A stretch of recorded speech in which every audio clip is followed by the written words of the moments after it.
I, Anthony Rothweiler, I, Anthony Rothweiler, take you, Amanda Metcalf, take you, Amanda Metcalf, to be my wife, to be my wife, to have and to hold, to have and to hold, from this day forward, from this day forward, for better, for worse, for better or for worse, for richer, for poor, for richer or for poorer, in sickness and in health, in sickness and in health, till death do us part. till death do us part.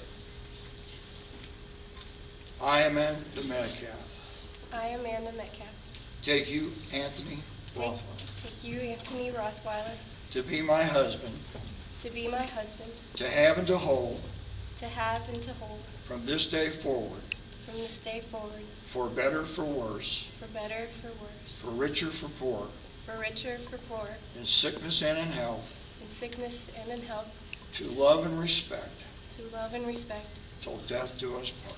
till death do us part.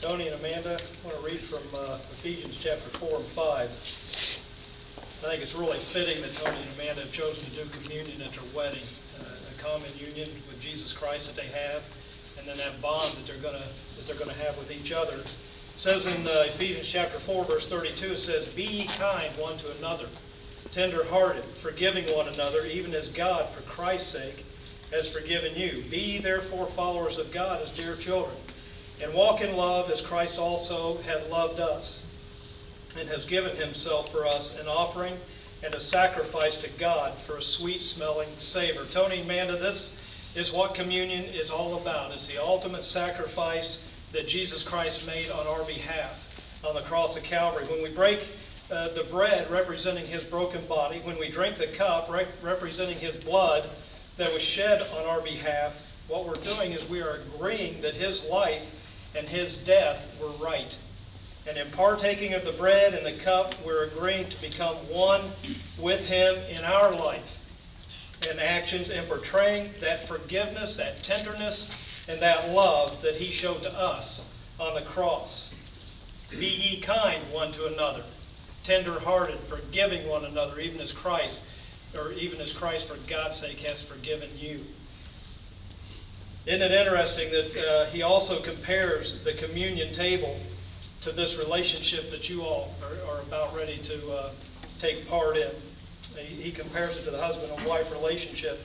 Starting with verse 22 in Ephesians 5, he says, "Wives, submit yourselves unto your own husbands as unto the Lord, for the husband is the head of the wife, even as Christ," that little word, well, that's not politically correct today, is it? Even as Christ is the head of the church, and he is the Savior of the body. That Tony, as Christ, in tenderness, in forgiveness, and in love. Therefore, as the church is subject unto Christ, so let the wives be to their own husbands in everything. Husbands, this is your part, Tony. Love your wives, even as Christ also loved the church, and he gave himself for it, that he might sanctify and cleanse it with the washing of water by the word, that he might present it to himself a glorious church, not having spot or wrinkle or any such thing, but that it should be holy and without blemish. So ought men to love their wives as their own bodies. And he finishes by saying, "Nevertheless, let every one of you in particular so love his wife, even as himself." And Mandy, the wife, see that she reverence her husband. As you take part in communion this morning, as you take the bread and the cup, it's a time to remember the sacrificial love that Christ has for you, to give himself up completely on your behalf. It's also to help you understand that your bond in marriage is the same type of sacrifice, giving yourselves up completely for each other.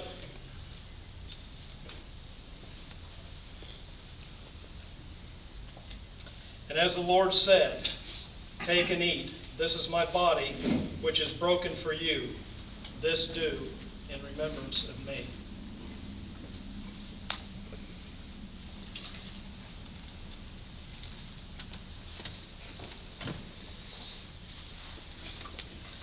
And after the same manner also, he took the cup and he said, This cup is the New Testament of my blood. This do ye as oft as you drink it in remembrance of me.